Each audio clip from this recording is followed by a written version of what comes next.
प्रस्तुत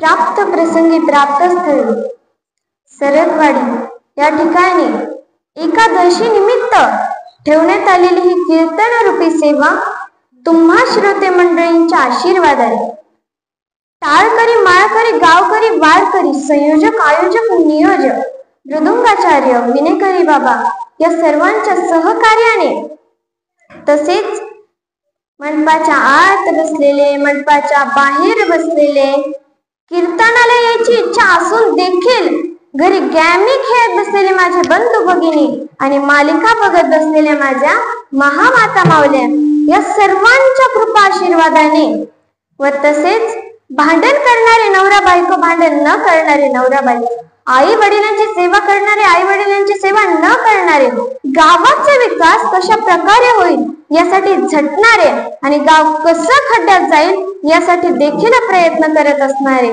या सर्वांच्या कृपा आशीर्वादाने, तसेच गंभीरे महाराज, खंबीरे महाराज या गंभीरच का गंभीरे महाराज यांच्या परिचयातून ही कीर्तन रूपी सेवा माझ्याकडे आली आहे.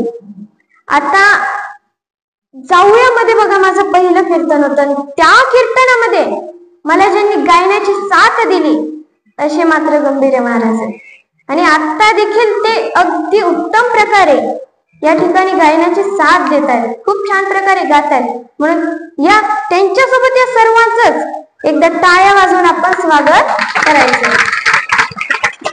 काय एवढंच असतं वय, माझ्या कीर्तनात एवढा हळूहळू चालणार नाही. माझा जरी असला तरी मोठ्याने टाळ्या वाजवायच्या. चला वाजवा बरं पुन्हा.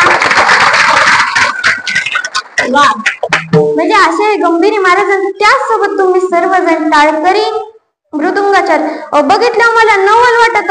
ही तर ही काय, ते पावडर पक्व झालंच एवढे लावतात, त्यांना किती लावित असते विचार करण्यासारखा प्रश्न आहे. त्यांच्या पक्व झालं ते एवढे लावित म्हणजे स्वतःला किती लावित असतील.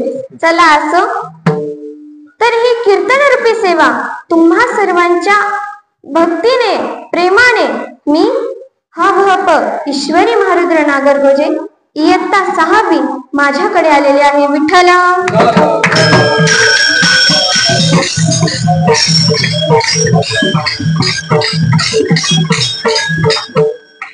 आज या कीर्तन रूपी सेवेकरिता निवडलेला अभंग हा देहुनी निवासी संत.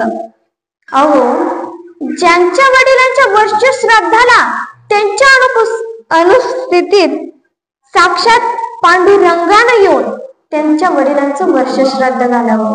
अहो, एवढंच नाही, ज्यांनी सर्व कर्जाच्या वया त्या इंद्रायणीमध्ये बोलून टाकल्या असे थोर संत. अहो, ज्यांच्या पत्नीच्या पायामध्ये काटा मोडावा आणि तो काटा काढण्यासाठी माझ्या जगाच्या मालकानं यावं असा भगवंतावरती देखील अधिकार काबीज करणारे संत, ते म्हणजे देहुनी निवासी संत. बरं, मग आता देहुनी निवासी संत म्हणल्यावर कोणते संत? ए पिंट, तू सांग कोणते संत? बरं, तुझ्या अलीकडचा तू सांग. अगं बया, बरं जाऊ दे, ते जाऊ दे. झुकेंगा आणि साल असं कोण म्हणत? वा, टाळ्या वाजवा की. अहो, आता आपल्या लेकराचं कौतुक आपणच नाही करायचं तर कोणी करायचं? ते शेंबड का होणार? अहो, आजच्या मुलांना जर आपण देहुनी निवासी संत विचारले तर आपण प्रश्नच काय म्हणतो? बघा ना, प्रश्नच काय म्हणतो. परंतु त्याऐवजी जर आपल्याला झुकेंगा आणि साला विचारले, आपण एकमेकाला झुके घेऊ सांगू त्यांना येतंय तर खरं सांगितलं पण या पठ्ठ्याने. अहो, म्हणजे आजच्या मुलांना पिक्चर मधले हिरो माहित आहेत, परंतु माझ्या संत महिन्यातले संत माहित नाही. तरी याची शोकांतिका आहे. चला असो, तर घेतलेला अभंग हा जगद्गुरु तुकोबारायांचा 4 चरणाचा नामोपर प्रकरणातील हा अभंग या सेवेकरिता निवडलेला आहे. विठ्ठल.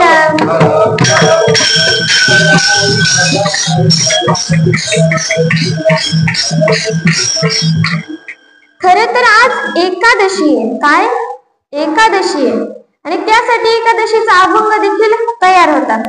परंतु ज्यांना तुम्ही ऍडव्होकेट म्हणून ओळखतात, महाराज म्हणून देखील ओळखतात, असे महारुद्र नागरगोजे माझे वडील, ते म्हणाले तू हा अभंग नको घेऊ. आता महाराजांना माहिती माझ्या पहिल्या कीर्तनाला ते होते आणि तोच अभंग होता, म्हणून ते म्हटले तोच अभंग घे.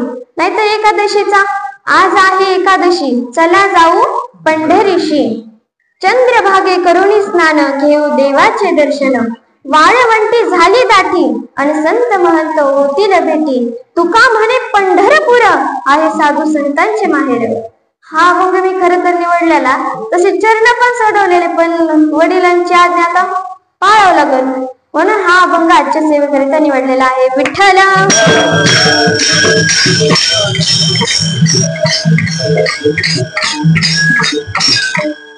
बरं, मग या अभंगामध्ये नेमकी आपल्याला जगद्गुरु तुकोबराय काय बरं सांगू इच्छित आहे?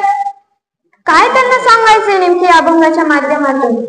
तर ते आपल्याला सांगतात की अरे, जर तुम्ही उठता बसता भगवंताचं नामस्मरण केलं, त्याच्या नामस्मरणातला लाभ करून घेतला, तर तुम्ही या संसारातून मुक्त व्हाल. आता मुक्त व्हाल म्हणजे काय? सोडून द्यावा लागेल का संसार? नाही. मुक्त होणे म्हणजे त्या संसाराच्या किरकिरीतून, कटकटीतून आपण मुक्त होऊ. दुसऱ्या चरणात आपल्याला तुकोबाराय सांगतात की अरे, अशा या नामस्मरणाचा तुम्ही लाभ करून घ्या. आता लाभच म्हणता येईल, कारण की नामस्मरण करायला कोणत्याच साधनाची गरज लागत नाही आणि पैसे तर द्यावे लागतात का? अहो, बसलं उठलं लगे जय श्री कृष्ण, जय राम, काही आपण म्हणू शकतो ना. म्हणजे उठता बसता देखील ते नामस्मरण करू शकतो. त्याला ना साधनाची गरज आहे आणि ना कशाचीच गरज आहे. मग कशाचीच गरज याला लागत नाही तर करा ना देवाचं नामस्मरण, घ्या ना लाभ करून. आणि जर पण या भगवंताच्या नामस्मरणाचा लाभ करून घेतला तर नेमके होणार तरी काय? तर तुकाराम महाराज म्हणतात या देवाच्या नामस्मरणाचा तुम्ही लाभ करून घेतला ना, साक्षात पांडुरंग परमात्मा तुम्हाला आलिंगन देण्यासाठी, म्हणून तुम्ही नामस्मरण करा. नामस्मरण करायला कोणत्या साधनाची गरज लागत नाही. काही नामस्मरण करायला काही दाढी वाढवावं लागते असा नियम आहे का? साधनच झालं ना ते. नाही. कुठं वनात जावं लागतं का? नाही. दरीत जावं लागतं का? नाही.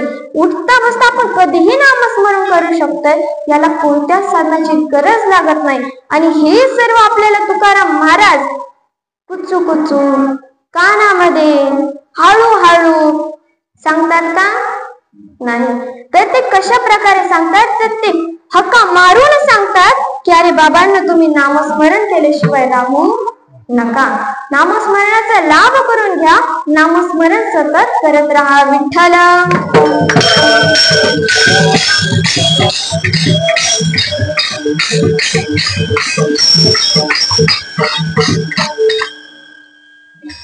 आज आपण सर्वजण या ठिकाणी एकादशी निमित्त जमलोय.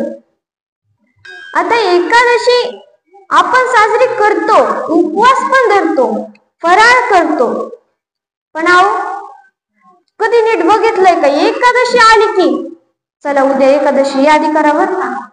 काय? राजगिरीचे लाडू, चक्की, 4-5 प्रकारचे फळ, द्राक्षे, चिक्कू, संत्री, मोसंबी, साबुदाणा आणा. संध्याकाळी भगर पाहिजे, साबुदाण्याचे वडे करायचे, पापड्या करायच्या, ह्या पापड्या त्या पापड्या, म्हणजे वेपर्स. म्हणजे मी तर म्हणते की आपण दररोज जेवढं खातो त्याच्या तिप्पट काय ना एकादशीच्या दिवशी खातच असतो. खरंय बर काय? अहो, आपण एकादशीच्या दिवशी उपवास करायचा म्हणजे कमी खायचं, परंतु आज आपण दुसऱ्या कारणाचा देखील, दुसऱ्या गोष्टीचा देखील उपवास केला पाहिजे. कोणती बरं ती गोष्ट? ती म्हणजे आपण व्यसन केलं नाही पाहिजे. अहो, कमीत कमी एकादशीच्या दिवशी तरी आपण खाल्लं नाही पाहिजे, तंबाखू नाही चोळली पाहिजे. एकादशी आली की सकाळी पहाटे त्याचा तेच आठव. म्हणजे आज आपण एकादशीच्या दिवशी तंबाखूला सोडत नाही, ही आजची शोकांतिका आहे. अहो, एकादशीच्या दिवशी आपण 11 नियमांचं पालन केलं पाहिजे. आणि प्रत्येक महिन्यामध्ये येणारी एकादशी आज आपण साजरी करतात, म्हणून तुम्हाला तर ते माहीतच आहे. म्हणून मी या ठिकाणी तुमचा या ठिकाणी जास्त वेळ घेत नाही. परंतु आज आपण या ठिकाणी उभा आहेत ते बसलोय ते आमलकी एकादशी निमित्त. मग ही आमलकी एकादशी म्हणजे काय हो? तर आमलकी एकादशी म्हणजे ज्या दिवशी आवळ्याचं झाड माहिती नाही तर सगळ्यांना, आवळ्याचं झाड हे विष्णुदेवांना खूप प्रिय आहे. आणि याच झाडामुळं आमलकी असं नाव या एकादशीचं पडलंय. विठ्ठला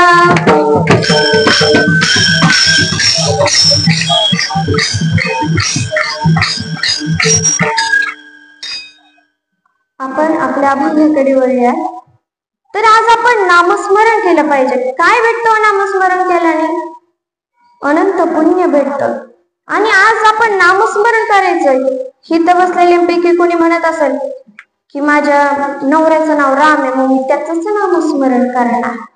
अहो, जरी नाव एक असलं तरी शरीर मात्र, मन मात्र वेगळं आहे. हे राम आहे म्हणून ह्याचं नामस्मरण करून चालणार नाही. श्री भगवंताचं, रामाचं आपण त्या ठिकाणी नामस्मरण केलं पाहिजे.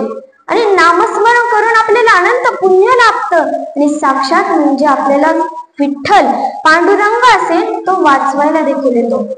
अहो, आज प्रत्येक भक्ताने, प्रत्येक संतांनी नामस्मरण केलं.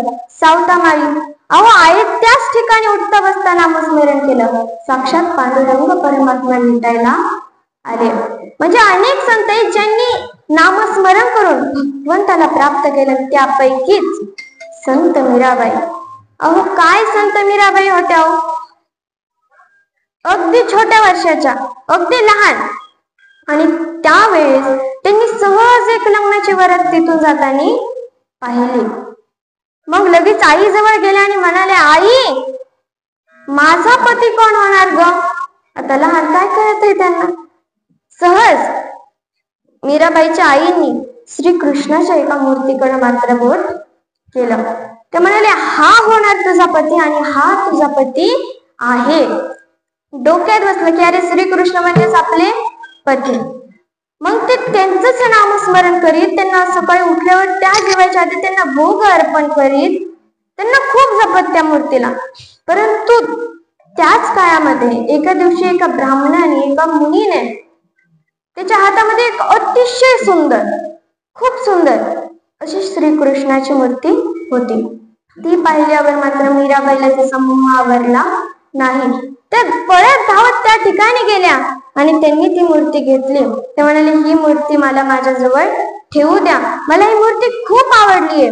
त्यावेळेस ते ऋषी मुनी म्हणाले, नाही, ही मूर्ती आमची, ही मूर्ती तुझ्याजवळ सुखी राहणार नाही.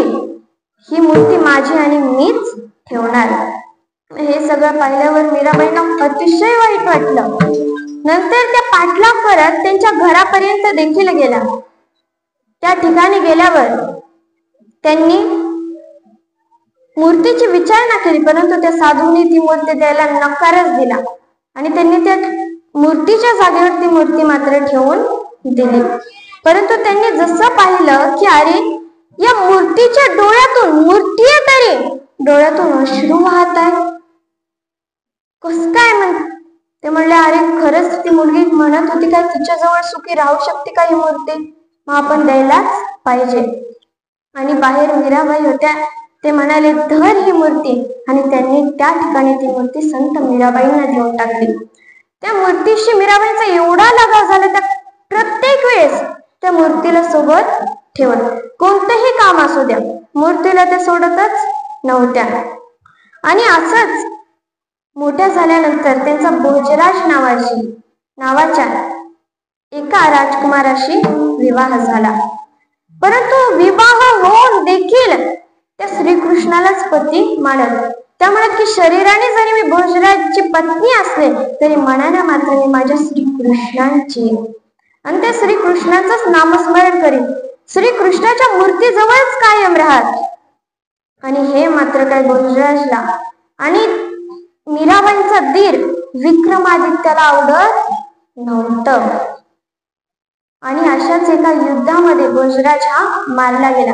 मग मात्र विक्रमादित्याने ठरवलं आता ही मीरा काय आता भोजराज मेले म्हणून अख्ख्या गावामध्ये अख्ख्या महलामध्ये नाचत श्रीकृष्णाचं भजन करत हिंडते, गल्लीमध्ये जाते, आता तर गावामध्येही जायला लागले. आणि आपली इज्जत काय राहील? आपण आपलं एवढं मोठं राजमहाल आहे आणि ती अशी रस्त्यावर नाचते, श्रीकृष्णाला पती मानते. आता आपण तिला जिवंत ठेवायचं नाही ठरवलं. आणि मग मीराबाई या प्रत्येक गल्लीमध्ये जात, प्रत्येक गावामध्ये जात, नाचत, हातामध्ये चिपळ्या आणि मुखामध्ये मात्र भगवंताचं नामस्मरण होतं. हे विक्रमादित्याला काही खपत नव्हतं. तो एके दिवशी मीराबाई जवळ गेला आणि सांगितलं, ही टोकरी धर, यामध्ये तुझ्या श्रीकृष्णासाठी एक सुंदर असा हार आणलाय. त्यावेळेस ते म्हणाले असं, आणि त्यांनी ती टोकरी आपल्याजवळ ठेवून घेतली, पूजा केली. परंतु आश्चर्याची गोष्ट म्हणजे त्या टोकरीमध्ये हार नसून एक विषारी, सर्वात विषारी साप होता. त्यांनी मूर्तीची पूजा केली आणि ती टोकरी उघडणार तेवढ्यात त्यामध्ये साप असणारा जो साप होता त्याचं रूपांतर हे साक्षात फुलांच्या माळामध्ये झालं. म्हणजे त्या उठता बसता काहीही काम करता भगवंताचं नामस्मरण करीत म्हणून त्यांना भगवंतांनी वाचवलं. आणि मग एवढं सगळं आपली युक्ती फेल गेल्यावर मात्र विक्रमादित्याला राग आला. तो म्हणाला, एवढ्यावर आपण थांबणारे गडी नाही. मग त्यांनी दुसरी योजना आखली आणि त्यांच्या पलंगावर मात्र सर्व बाजूंनी खिळे ठोकले. मीराबाईला काहीच माहित नाही, त्या फक्त जे श्रीकृष्ण हरे कृष्ण करत त्या पलंगावर झोपल्या. आणि जसे त्या पलंगावर झोपणार तेवढ्यात ज्या खिळे होते त्यांचं रूपांतर हे फुलांच्या पाकळ्यांमध्ये झालं. का तर त्या नामस्मरण करत होत्या म्हणून माझ्या विठ्ठलानं, पांडुरंगानं, श्रीकृष्णानं येऊन त्यांना वाचवलं. विक्रमादित्याला तर मग आता लईच राग आला. त्यांनी डायरेक्ट त्यांच्या भोजनामध्ये विष कालवलं. जसं त्यांनी ते खाल्लं तसं ते विषाचं रूपांतर अमृतामध्ये झालं आणि त्या ठिकाणी त्यांच्या मूर्तीचा गळा मात्र निळा पडला, शरीर निळा झालं. आणि हे सगळं पाहिल्यावर मात्र मीराबाईंना कळलं.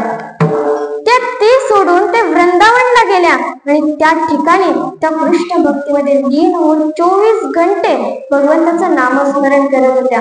अहो म्हणजे जर आपण भगवंताचं उठता बसता काहीही करता नामस्मरण केलं तर हा पांडुरंग परमात्मा, श्रीकृष्ण असतील, हे सर्व देव आपल्याला वाचवायला येतात आणि आपण या संसारातून मुक्त होतो. हे आपल्याला तुकाराम महाराज अभंगाच्या प्रथम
अहो,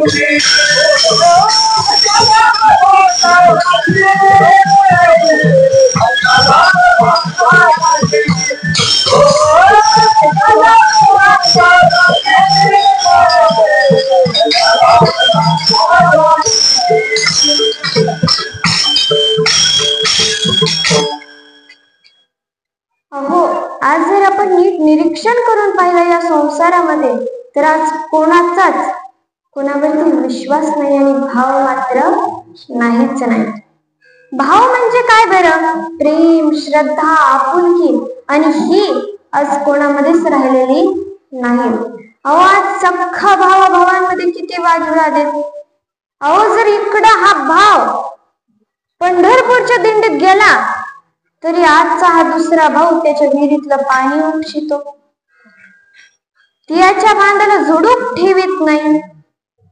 म्हणजे आज आपल्यामध्ये भाव राहिलेला नाहीये, कोणामध्ये भाव राहिलेला नाही आहे. परंतु त्यावेळेस श्रीकृष्णांसाठी द्रौपदीच्या मनामध्ये खूप भाव होता. कसा बरं? ज्या वेळेस श्रीकृष्ण हे उद्धवासोबत बसले होते त्यावेळेस उद्धवाने प्रश्न केला की श्रीकृष्ण, तुमची खरी बहीण तर सुभद्रा आहे, मग तुम्ही द्रौपदीला का बरं बहीण मानता? श्रीकृष्ण म्हणले, मनातल्या भावामुळं. मग तुम्ही म्हणत असाल भाव तो बाहेरचा भाव नाही इकडं, तो फक्त अंगठे द्यायला सह्या करायलाच असतो, बाकी कुठं भाव नसतो. म्हणजे त्यावेळेस ते म्हणाले की खरंच द्रौपदीच्या मनामध्ये खूप भाव आहे, निस्वार्थ प्रेम आहे, म्हणून मी सुभद्रेपेक्षा द्रौपदीला बहीण जास्त मानतो. मग उद्धवाला थोडं वाईट वाटलं की अरे, खरी बहीण तर सुभद्रा, तरी पण द्रौपदीला कसं? त्यावेळेस श्रीकृष्ण म्हणाले, असं बरं, मग सांगत नाही, तुला डायरेक्ट दाखवतोच. ते म्हणाले, बरं दाखवता म्हणल्यावर दाखवा. मग काय, सकाळची वेळ होती, ते सुभद्रेच्या महालाकडे गेले. त्या ठिकाणी गेल्याच्या नंतर सुभद्राला म्हणाले की सुभद्रे, अगं खूप भूक लागलीये, खायला काहीतरी आण. तर सुभद्रेने 4 सफरचंद आणल्या आणि त्या ठिकाणी समोर ठेवले. श्रीकृष्णांनी पहिलं सफरचंद नीट कापलं, दुसरं पण, तिसरं पण चौथ्याला मात्र सफरचंदाऐवजी आपले बोटावर मात्र घाव बसवून घेतला. रक्त यायला लागलं. त्यावेळेस उद्धव म्हणतो सुभद्रेला, अगं सुभद्रा, श्रीकृष्णांच्या बोटाला लागलंय, बांधायला काहीतरी चिंधी आण. सुभद्राला म्हणली, आणते. आणि अख्खं महाल हिंडायला लागली. या खोलीतून त्या खोलीत पळती, हे कपाट उघडती, ते कपाट उघडती, या कपाटाच्या खाली बघती, त्या कपाटाच्या खाली बघती. देवाची बहीण होती, असणारच. अहो, मग तिने हे कपाट उघडलं की एवढे घागरे, एवढे साड्या बिड्या. आता मात्र ते बघायला पण राहिलं नाही. आता निघलाय गाऊन, माहितीये ना, गाऊन तो निघलाय आता. पण तेव्हा घागरे, साड्या बिड्या होत्या. सुभद्रा प्रत्येक कपाट चेक करते, तिला काही एक चिंधी सापडत नाही. मग काय, श्रीकृष्ण म्हणाले, आता लय वेळ झाला, 15 मिनिटाच्या पुढे वेळ झाला, आता चल द्रौपदीच्या महालाकडं. मग काय, बसले रथामध्ये, निघले द्रौपदीच्या महालाकडं.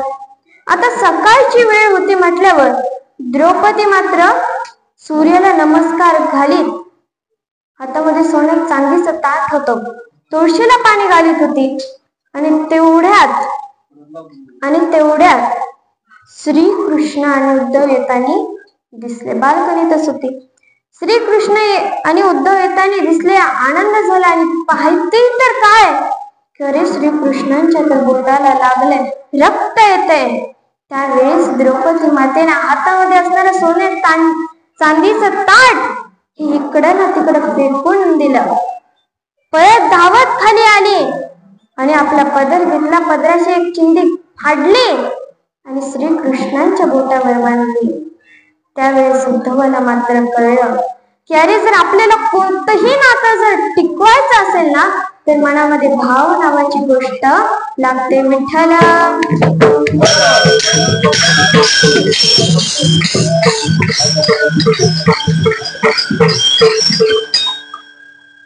आपण मनामध्ये भाव ठेवला पाहिजे.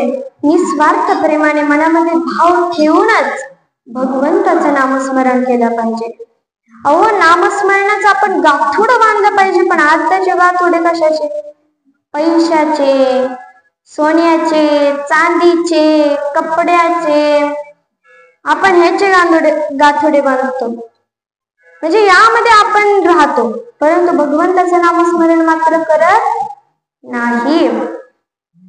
अहो संसार म्हणजे काय बरं? मग हा संसार म्हणजे गाडी घोडी, जमीन जुमला, शेती पोती, लेकरं बाळ, ट्रक ट्रॅक्टर, हे म्हणजे संसार. आणि यामध्ये आपण राहतो, परंतु माझ्या भगवंताला आपण विसरून जातो. अहो भगवंताचं नामस्मरण करायला कशाची गोष्ट लागत नाही. करा ना नामस्मरण. परंतु आज कुणी नामस्मरण करत नाही. अहो त्यावेळेस अगदी लहान वयामध्ये माझ्या भक्त प्रल्हादानं काय विष्णुदेवाचं नामस्मरण करावं. अहो ज्या वेळेस माता कयादू आणि हिरण्यकश्यपूच्या पोटी भक्त प्रल्हादाचा जन्म झाला तेव्हा हिरण्यकश्यपूला मात्र खूप आनंद झाला. परंतु त्याला कळलं की अरे आपला पुत्र आपणच देव येतो. त्याला असं वाटत होतं. तुम्ही म्हणाल कस काय बरं? देव कशाला त्याला वाटत? तर त्याला ब्रह्मदेवांकडून वरदान प्राप्त होतं की तो ना घराच्या आत मरणार, ना घराच्या बाहेर, ना आकाशात ना पृथ्वीवर, ना अग्नीत ना पाण्यात, ना अस्त्र शस्त्राने, ना देव दानव पशु यांच्या हातून. मग त्याला वाटायचं की अरे आपलं मरण आटळे, ना दिवसा ना रात्री असं देखील त्याला वरदान प्राप्त होतं. त्याला वाटायचं आता आपण मरणार नाही, आपण अमर झालोय आणि आपणच या सृष्टीवरचे देव आहेत आणि सगळ्यांनी आपलंच नामस्मरण केलं पाहिजे. परंतु त्यांचाच पुत्र भक्त प्रल्हाद हा ओम नमो भगवते वासुदेवाय म्हणत श्री विष्णुदेवांचं नामस्मरण करायचं. हे सगळं पाहिल्यावर तर हिरण्यकश्यपूला खूप राग यायचा. त्यांनी अनेक वेळा सांगितलं, परंतु भक्त प्रल्हाद काही नाम घ्यायचं सोडत नव्हते. मग मात्र ते म्हणाले अरे मी देवे माझं नामस्मरण करायचं सोडून हे विष्णुदेवाचं नामस्मरण करतोय. स्वतःचा पुत्र आहे की नाही हे नाही बघितला. अहंकारामुळं डायरेक्ट मारून टाकण्याचा आदेश दिला. उकळते तेलामध्ये टाकलं तरी माझ्या भगवंताने येऊन वाचवलं. त्या तेलाचं रूपांतर फुलांच्या पाकळ्यामध्ये झालं. हत्तीच्या पायाखाली तोडवण्यासाठी प्रयत्न केला. एका पिसाळलेल्या हत्ती समोर भक्त प्रल्हादाला आणून ठेवण्यात आलं, परंतु तो हत्ती देखील भगवत भक्ताला बघून नमस्कार करून वापस गेला. म्हणजे एवढी भक्ताची देखील ताकद आहे बरं. प्रत्येक वेळेस प्रयत्न केले, उंच कडीवरून टाकलं तरी भगवंताने येऊन वाचवलं. आता प्रत्येक वेळेस वाचवते म्हटल्यावर हिरण्यकश्यपूला लई राग आला. एके दिवशी त्यांनी विचारलं सभेमध्ये की सांग आता तुझा भगवंत कोण आहे.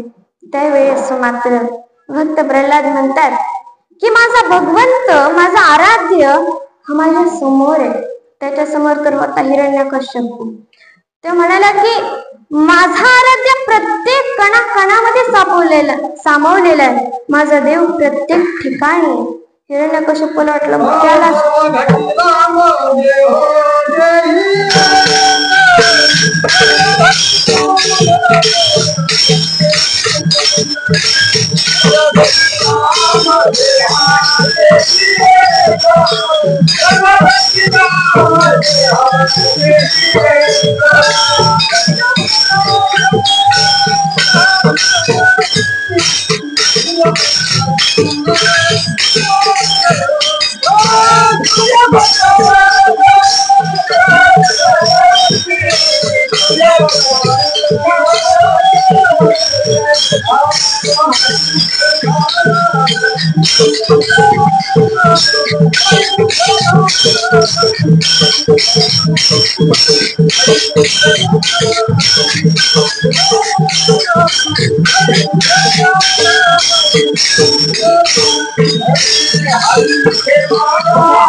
अहो, राम म्हणजे कोण?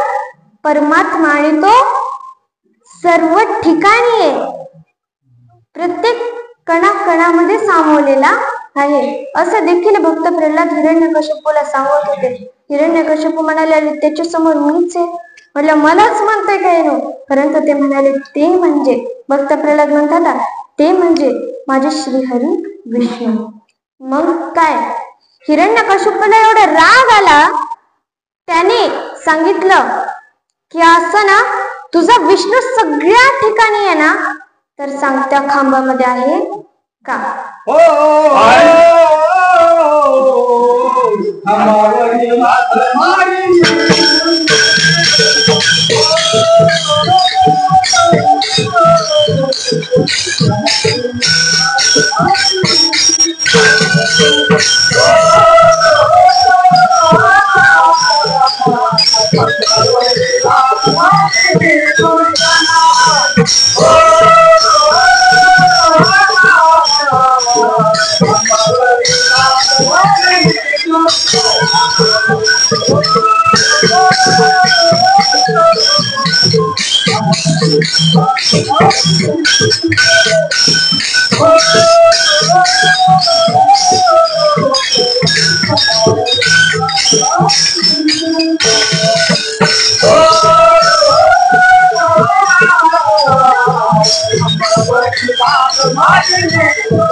वाह, काय सुंदर प्रमाण दिलं. टाळ्या वाजवा बर. खांबावरी लात मारिली दुर्जना. आणि मग काय, त्या खांबाला सांगितलं की त्या खांबामध्ये आहे ना तुझा विष्णू. आणि मग त्या खांबाला अगदी तप्त पेटवण्यात आलं. अहो, नुसतं बोट लावलं तरी इथपर्यंत वाज, एवढं तापवलं. आणि सांगितलं की त्या खांबामध्ये तुझा विष्णू आहे ना, तर जा त्या खांबाला आलिंगन दे, तुझ्या विष्णूला मिठी मार. मग त्यावेळेस भक्त प्रल्हाद म्हणाले की का नाही, असं म्हणून ते ओम नमो भगवते वासुदेवाय, ओम नमो भगवते वासुदेवाय म्हणत त्या ठिकाणी गेले आणि खांबाला आलिंगन दिलं. आणि दिल्याबरोबर तो गरम असणारा खांब अगदी थंड झाला. मग तर हिरण्यकश्यपूला अजूनच राग आला. सांगितलं, याच खांबाला प्रल्हादाला बांधून ठेवा. भक्त प्रल्हादाला त्या खांबाला बांधून ठेवण्यात आलं आणि म्हणाले, तुझ्या विष्णूने मात्र तुझं रक्षण केले, पण आता सांग कसं वाचवू शकतो तो माझ्यापासून तुला. आणि असं म्हणून आपली तलवार काढली आणि ती तलवार मारणारच त्याच वेळेस नरसिंहाचा अवतार घेऊन श्रीहरी विष्णू या पृथ्वीवरती अवतरले.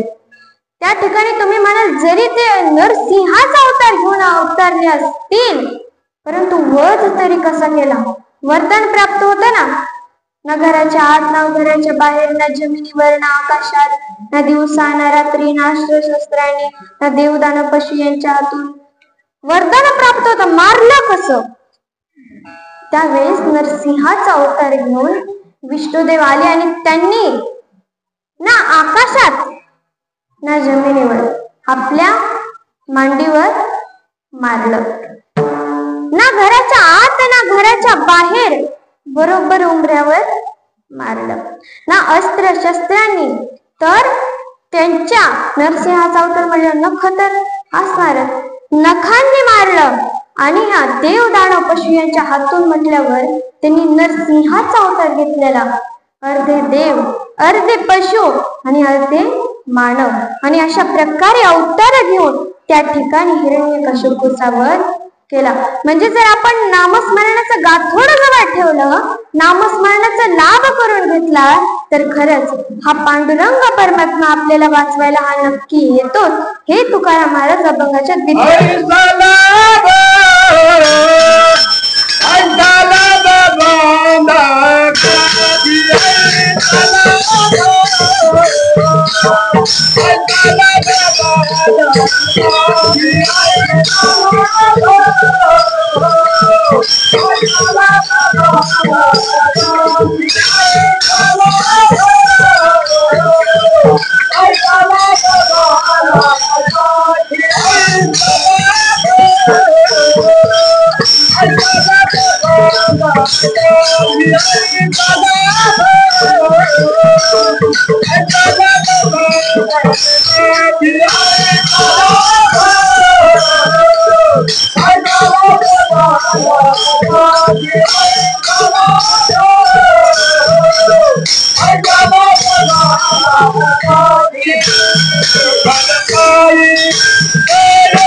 आणि जर अशा नामस्मरणाचा लाभ हा भक्त प्रल्हादांनी घेतला, नामस्मरण केलं, नामस्मरणाचा गाठोड जवळ ठेवून भगवंताच्या नामस्मरणात ते लीन झाले.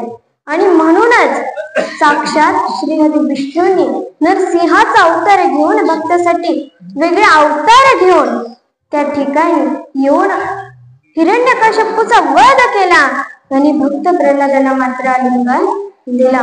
म्हणजे आज आपण देखील या नामस्मरणाचं गाठोड जवळ ठेवलं, नामस्मरण केलं, तर खरंच आज देखील पांडुरंग परमात्मा आपल्याला आलिंगन देण्यासाठी येतोच. विठ्ठला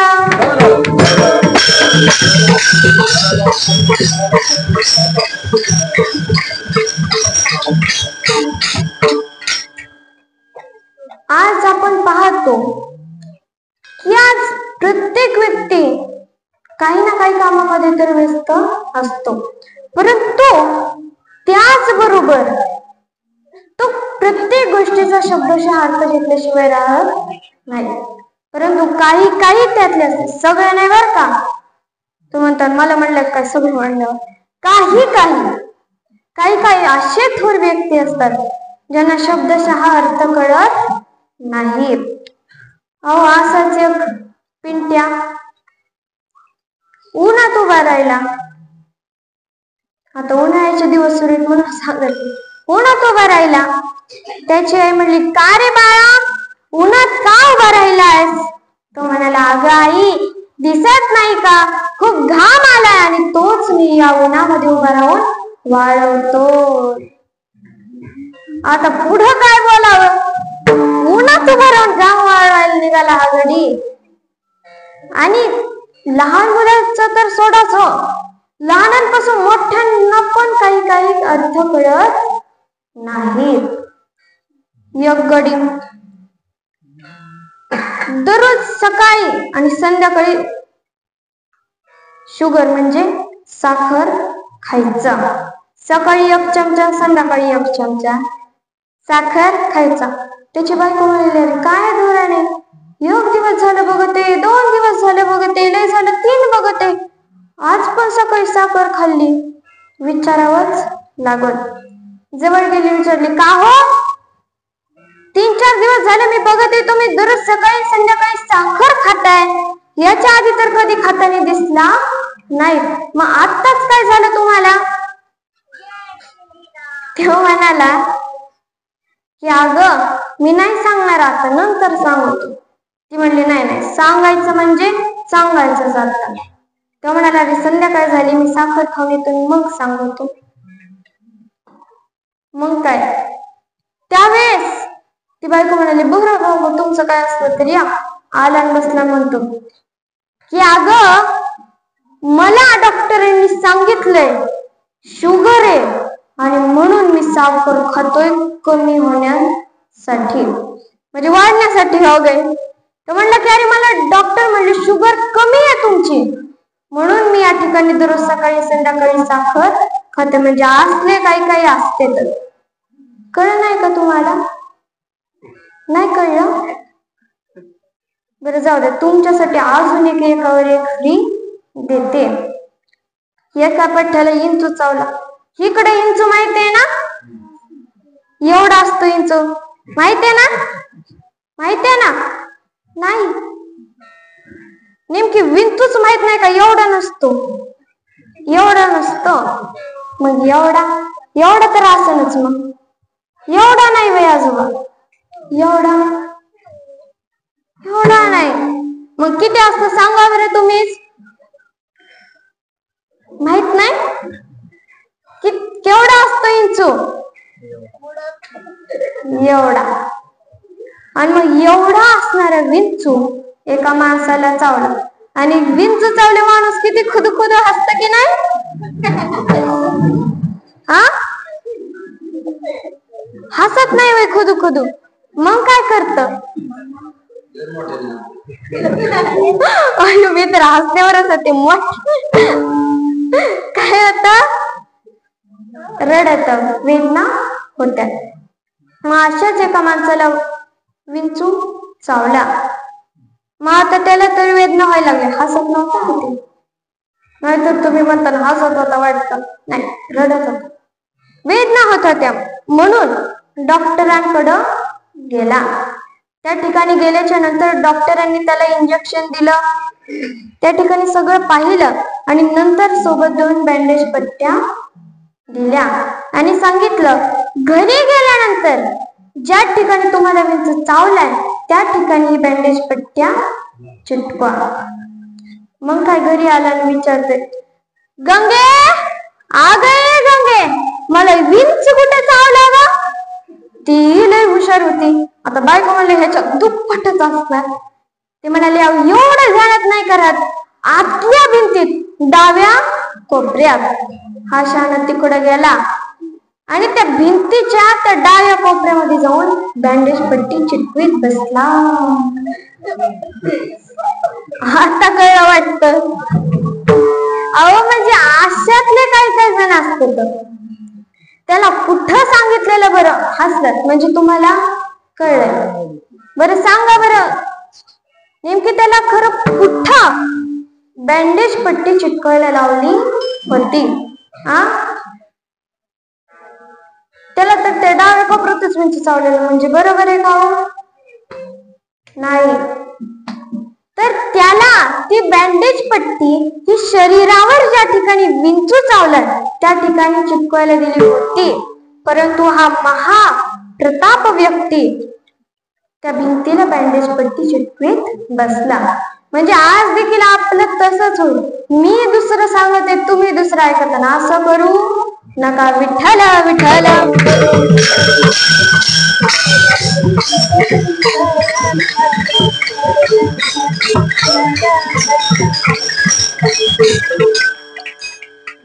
चला असो, तर आपण शब्दशः अर्थ लक्षात घेऊन मी काय म्हणते आता तुम्हाला, नामस्मरण करा. मी नाही बरं का, खरं संत तुकाराम महाराज सांगतात तुम्हाला की तुम्ही भगवंताचं नामस्मरण करा. नामस्मरणाचा जर तुम्ही लाभ घेतला तर आपण मग पाहिलं पांडुरंग प्राप्त होता. आणि आता आपण म्हणतो की अरे नामस्मरण करायचं म्हटल्यावर तर मला दाढी नाही, माझं टकल करून मला एक शिंदी नाही, मला भगवे कपडे नाही, माझ्याजवळ टाळ नाही, माझ्याजवळ विणा नाही, तर डोंबल्याचं नामस्मरण करू का नाही? नामस्मरण करायला कोणत्या साधनाची गरज लागत नाही. काय वाल्या कोळी जंगलामध्ये राहून प्रत्येक व्यक्ती येताना जाताना दिसला की लुटमार करणार, हत्या करणार. आणि असं करता करता त्यांनी एक ठरवलेलं बरं का की आपण एका व्यक्तीला मारलं की एक दगड एका रांजणामध्ये टाकून द्यायचा. म्हणजे तो एवढी लुटमार करायचा, एवढी त्यांनी लुटमार केली, एवढी माणसांची हत्या केली, एवढं पाप केलं की त्याचा एक रांजण नाही, 2 नाही, 3 नाही, 7 रांजण झाली. म्हणजे एवढं पाप केलं होतं. परंतु तेव्हाच त्या ठिकाणावर नारद मुनी जाताना दिसले. नारद मुनीला पकडून म्हटलं की मला माहितीये जे कोणी भगवत भक्त असते त्यांच्या जवळ लय सोना चांदी असतं, मग तू पण तशातलाच दिसतोय. तुझ्या जवळ जे काही आहे ते आता लगेच काढ. आता गळ्यामध्ये विणा होता, हातामध्ये चिपळ्या होत्या. अरे माझ्याकडे तुला काही दिसतंय का? नाही, हाय आहे तुझ्याकडं, काढायचं म्हणजे काढायचं, नाहीतर मग मारून टाकील. त्याला काय म्हणते नारद मुनी कोण आहे? परंतु नारद मुनी म्हणाले मी तुला माझ्याजवळ असणार खरं जेवढं सोनं नाणं, जेवढी संपत्ती आहे, जेवढे मौल्यवान वस्तू तेवढे देऊन टाकेन, पण त्यापूर्वी तुला माझी एक गोष्ट ऐकायला हवी. तो म्हणला कसली? सांग, ऐकतो. ते म्हणाले घरी जा आणि घरी जाऊन तुझ्या पत्नीला, तुझ्या मुलाला मुलीला जाऊन विचार की तू एवढं पाप करतोयस, तू प्रत्येक माणसाची हत्या करतोय, त्यांचं सोनं धन चोरतोयस, लुटतोयस. मग हे जे पाप झालं ना, आणि या पापामध्ये तुझी पत्नी, मुलगा, मुलगी सहभागी आहे की नाही? म्हणले असं कसं? त्यांच्यासाठी करतोय म्हणले असणारच ना, असला पण काय प्रश्न? तर म्हणाले जाऊन विचार तरी एकदा. ते म्हणाले बरं. पण नंतर त्याच्या डोक्यात आलं की अरे तू जर इथून पळून गेला तर? ते म्हणाले मला बांधून ठेव. तुला वाटतंय तर मला बांधून ठेवून त्या ठिकाणी एका वृक्षाला नारद मुनींना बांधून ठेवण्यात आलं. निघाला वाल्या कोळी. घरी गेला आणि घरी जाऊन पत्नीला विचारलं का ग, मी जे पाप करतोय, सोनं नाणं चांदी लुटतोय, मी पैसे लुटतोय, माणसांची हत्या करतोय, एवढं मोठं पाप करतोय, त्या पापामध्ये तुम्ही सहभागी आहात की नाही? बायको म्हणाली तुमचं कर्तव्य आहे, तुम्ही तुमचं काम निवडलंय, आम्ही काय करणार? तुमचं कर्तव्य आहे की तुम्ही आम्हाला 2 टायमाची भाकरी पुरवायची, ती तुम्ही कशा प्रकारे करा, मला काही घेणं देणं नाही, म्हणून मी या पापामध्ये सहभागी होणार नाही. मुलाजवळ गेले, मुलगा देखील हेच म्हणाला. मुलीजवळ गेले, मुलगी पण म्हणाली अहो पप्पा तुमचं कर्तव्य. पप्पा शब्द नव्हता. अहो बाबा तुमचं कर्तव्य आहे, तुम्ही हे करताय, त्यात आम्ही कसं काय सहभागी होणार? आम्ही सहभागी होणार नाही. निराश होऊन वाल्या कुणी पुन्हा नारद मुनींजवळ आला, सोडलं आणि सांगितलं की खरंय, मी ज्यांच्यासाठी हे पाप करतोय, मी कसा राहील माझा, पण मी ज्यांच्यासाठी हे लुटमार करतोय, हत्या करतोय, खरंच तेच माझ्या पापामध्ये सहभागी नाही. मग नारद मुनी म्हणले आता तरी सोडून दे, आता तरी मग कशाला करतो? ते म्हणाले काय करावं लागेल, पण मी एवढं मोठं पाप केलंय, ते कसं निवारण होईल त्याचं? ते म्हणाले याला काहीच लागत नाही, तू जा आणि फक्त राम राम राम असा शब्द उच्चार. त्या ठिकाणी एका ठिकाणी दिसली जागा बसले. राम राम म्हणता येत नव्हतं, परंतु मरा मरा का होईना वाल्या कोळी मात्र म्हणत होता. म्हणजे राम सरळ म्हणता नका काय येणं होईना, परंतु त्या शब्दातले मात्र अक्षर तो उच्चारत होता. अहो, ज्या वाल्मिक डाकूने 7 रांजण भरवल्या हत्या केल्यावर त्याचाच नामस्मरणामुळे वाल्मिकी ऋषी झाले. म्हणजे बघा ना, काय ताकद आहे नामस्मरणामध्ये. आणि मग त्यावेळेस यामधून आपल्याला काय बरं कळतं, नारद मुनी तर त्याला सांगितलं की अरे तू नामस्मरण कर, परंतु करायचं की नाही हे त्याच्यावर डिपेंड होतं. त्यांनी केलं. त्याला कशाची गरज लागली होती त्या ठिकाणी नामस्मरण करताना? गेला, बसला खाली, नुसतं मरा मरा राम तर म्हणता येईना, मरा मरा म्हणत होता. आणि त्या वाल्मिकी डाकूचा वाल्मिकी ऋषी झाला. म्हणजे नामस्मरण करायला कोणत्या साधनाची गरज लागत नाही हे आपल्याला तुकाराम महाराज अभंगाच्या तृतीय चरणात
आता या चरणामध्ये आपण पाहिलं की नामापरी ते साधन नाही, म्हणजे तू करीसी अनेक काही. अहो, तुम्ही तर या ठिकाणी आलाय, कीर्तन ऐकताय, तरी पण कुणी टाळी वाजेना, देवाचं नाम स्मरण करीना. अहो, काय गायनाचार्य बिंबीच्या देठापासून गाते, तो कसा कोरडा झाला तरी. मी पण एवढं तुम्हाला सांगते, मृदुंगाचार्य देखील किती वेळ झाला वाजिते तर बोट दुखत असते. विनेकरी बाबा देखील किती वेळ झाला उभा राहिले तर. म्हणजे आता हे सर्वजण तर अगदी चांगल्या प्रकारे त्यांचं काम करतात, परंतु तुम्ही नुसतं बसून टाळ्या वाजिना, देवाचं नाम स्मरण करीना. चला आता प्रत्येकाने वर हात करायचे, तर प्रत्येकाने बर का. अय दीदी, सगळ्यांनी केले का?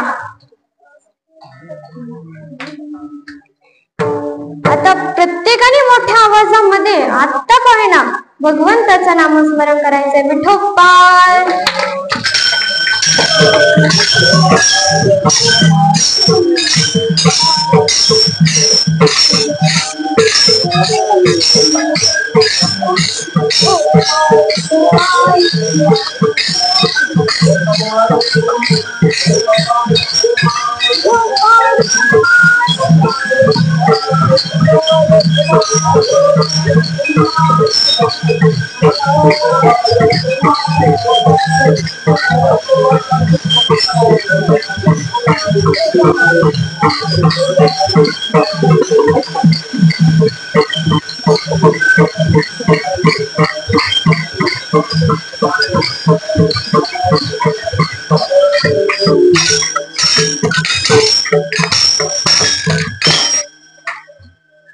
तुम्ही सगळ्यांनी नामस्मरण केलं नाही, प्रत्येकाने टाळ्या वाजवल्या, मी म्हणत नाही वाजवली, पण नामस्मरण कुणीच केलं नाही.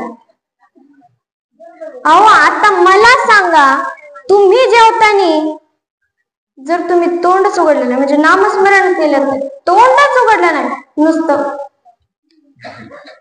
जाणार आहे का तोंडात, जाणार आहे का पोटात, बरं जाऊ द्या, तुम्ही तोंड मात्र उघडलं, नामस्मरण मात्र केलं, पण खाल्लंच नाही, तर नुसतं जाणार आहे का पोटात, नाही. काहींनी टाळ्या वाजवल्या पण नामस्मरण केलं नाही, काहींनी नामस्मरण केलं पण टाळ्या वाजवल्या नाही. पुन्हा एकदा हात वर करायचे, नामस्मरण पण करायचं आहे सगळ्यांनी. पुन्हा पण विठोबा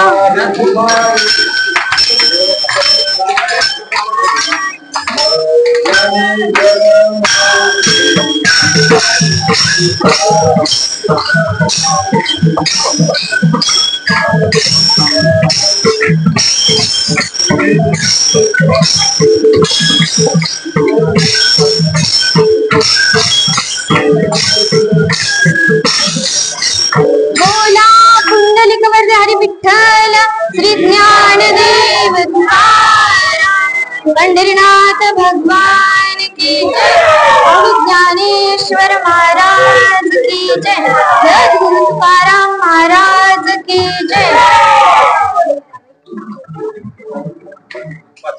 चला सर्वांनी अगदी उत्कृष्ट प्रमाणे नामस्मरण केलं. अहो आता काही जण म्हणत असतील मागचे की मी नामस्मरणच केलंच नाही, बरं झालं दीदीला दिसलं नाही, परंतु तुम्ही नामस्मरण नाही केल्यावर माझं काही जाणार आहे का, तर नाही, तुमचंच जाणार आहे, म्हणून तुम्ही नामस्मरण मात्र करायचं.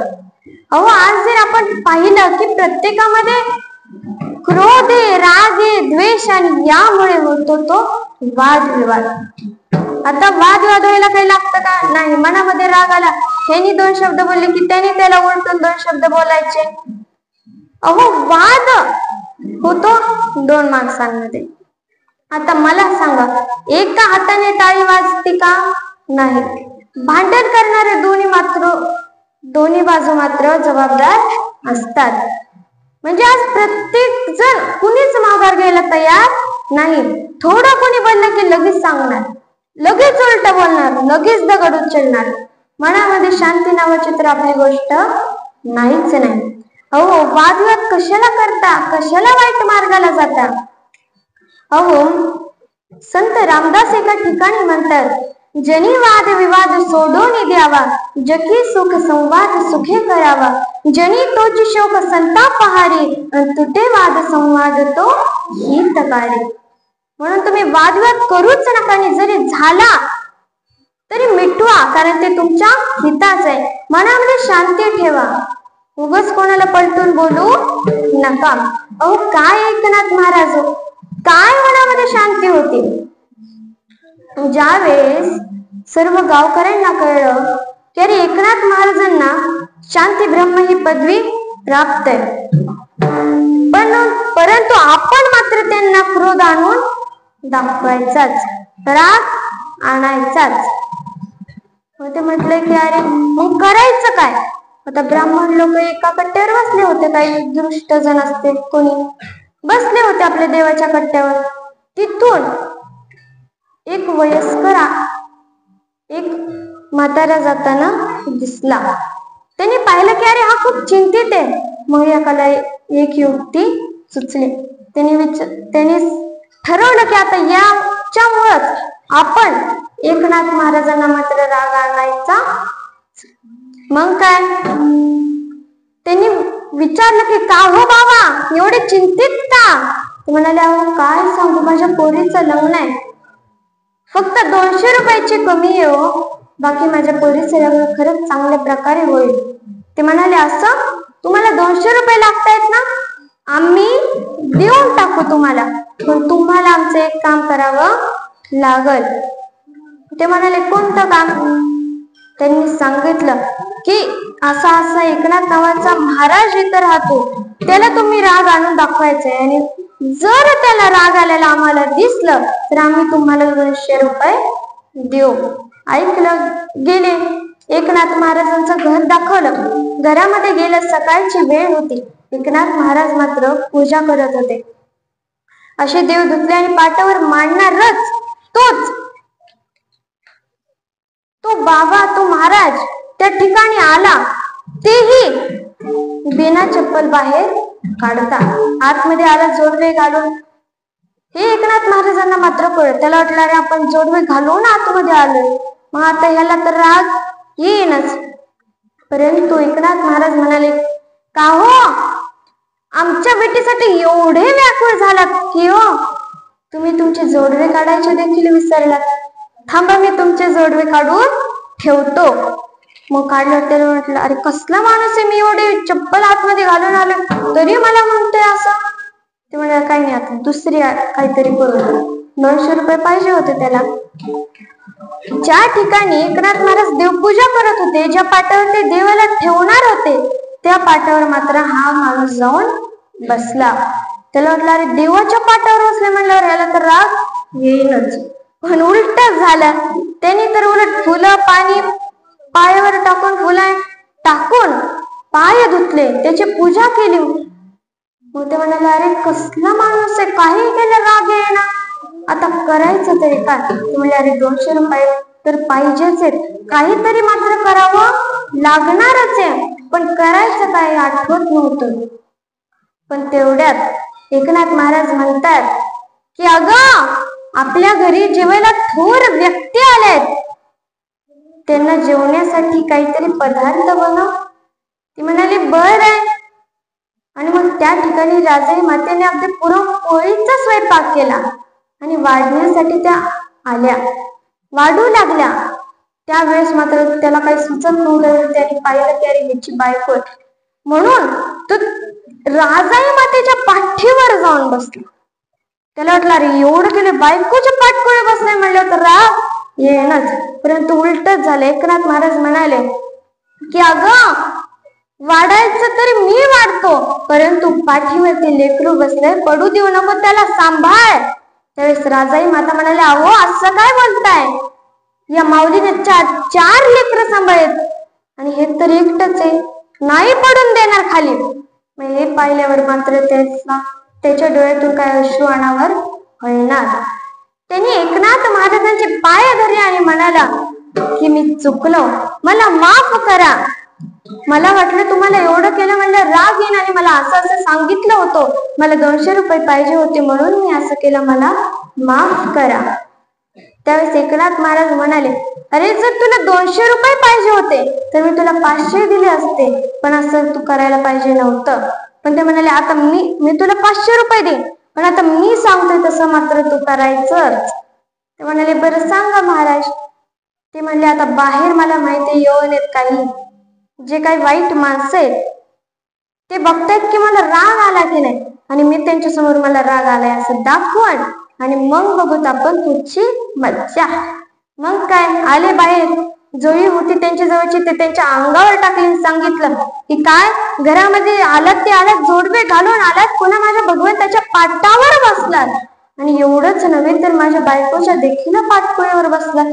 काही तुम्हाला वाटतं की नाही? हे सगळं पाहिल्या मात्र त्या दृष्ट माणसांना मात्र खूप हसू आलं. म्हणाले आला कसा राग? मग एकनाथ महाराज म्हणाले आता 200 रुपये ह्यांचे बोली केली होती ना, 200 रुपये ह्यांचे. ते म्हणाले म्हणजे तुम्हाला ठरवलं होतं? ते म्हणाले मग ते म्हणाले आणि त्यावेळेस त्या ब्राह्मणाला, त्या म्हाताऱ्या व्यक्तीला देखील कळलं की अरे हे माणसं मतलबी होते. आणि त्या ठिकाणी एकनाथ महाराजांनी 200 रुपये ऐवजी 500 रुपये दिले. म्हणजे एवढं संतांच्या ठिकाणी सुविचार आहे, एवढी शांती आहे. उगाच शांती ब्रह्म पदवी भेटते का कोणाला पण नाही, त्यासाठी अनेक कष्ट सोसावे लागतात. संतांच्या ठिकाणी खूप सुविचार आहे. सुविचार म्हणजे काय? चांगला विचार. ते कोणाला त्रास देतात का? तर नाही.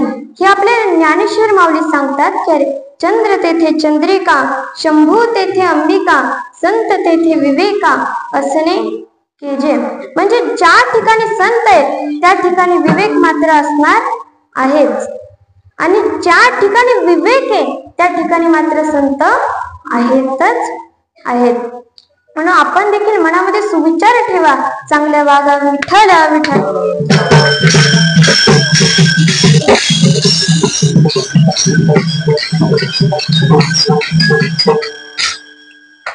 खर तर आज आता वेळ पण झालाय वाटतं, पण अवघ्या 2 मिनिटांमध्ये कीर्तन संपवणार आहे. खर तर आज म्हणायचं झालं ना, कीर्तन रूपी सेवा मात्र या छोट्या महाराजांची होती. परंतु म्हटलं की नाही, आता सरदवाडी म्हणल्यावर तर मीच कीर्तन करणार, म्हणून या ठिकाणी कीर्तनाचा योग आला. आणि आता शेवटी जाता जाता तुम्हा माय बापांच्या चरणी मात्र एकच कळकळीची विनंती करते की अहो, ज्यांनी आपल्याला जन्म दिलाय, लहानपणापासून मोठं होईपर्यंत वाढवलंय, त्या आई वडिलांची मात्र तुम्ही सेवा करा, त्यांच्या सेवेतला आनंद घ्या. काय आई वडील थोर असतात तो, आणि अशा आई वडिलांची सेवा करायला मात्र काही विसरू नका. आणि विशेष म्हणजे आत्महत्यासारखा वाईट विचार देखील मनामध्ये आणू नका. काय हवं? शिरीष महाराज मोरे ज्यांचे 11वे पूर्वज म्हणजे संत तुकाराम महाराजांच्या 11वे वंशज, ज्या तुकाराम महाराजांनी कर्जाच्या वया या इंद्रायणीमध्ये बुडून टाकल्या, त्यांच्याच 11व्या वंशजांनी कर्जापायी आत्महत्या करावी का हो? तर खरंच आजची शोकांतिका आहे. चला असो, तर झालेली ही कीर्तन रूपी सेवा मी तुम्हा श्रोते मंडळींच्या चरणी, श्री वामनभाऊ यांच्या चरणी, विठ्ठलाच्या चरणी, तुम्हा सर्वांच्या चरणी समर्पित करते आणि माझ्या सेवेला पूर्णविराम देते.